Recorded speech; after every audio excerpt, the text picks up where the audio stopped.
Hello guys, welcome back to the channel. In this tutorial, I'll be showing you how you can create a chart in Google Sheets. Alright guys, here I have opened my spreadsheet on my laptop and I have created a table as well. And we're going to practice how we can make a chart from this table. So the first thing we're going to do is selecting the table like this, and make sure that you select the whole part of your table. Then you can click on insert right here, then click on chart. Since we want to make a chart, then the chart will be automatically created on our spreadsheet.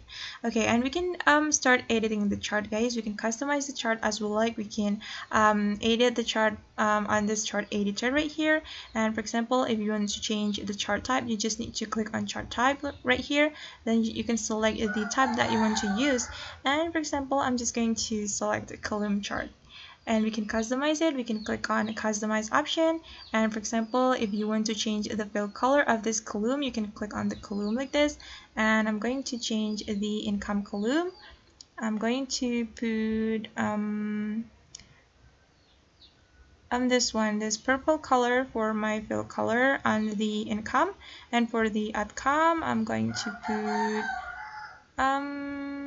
put this one.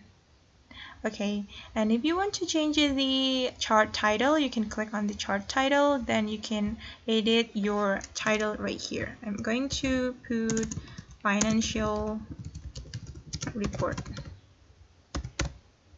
Okay. Alright guys, and that's how we can create a chart in Google Sheets. I hope this tutorial will be helpful for you. Thank you so much for watching, and see you on the next video.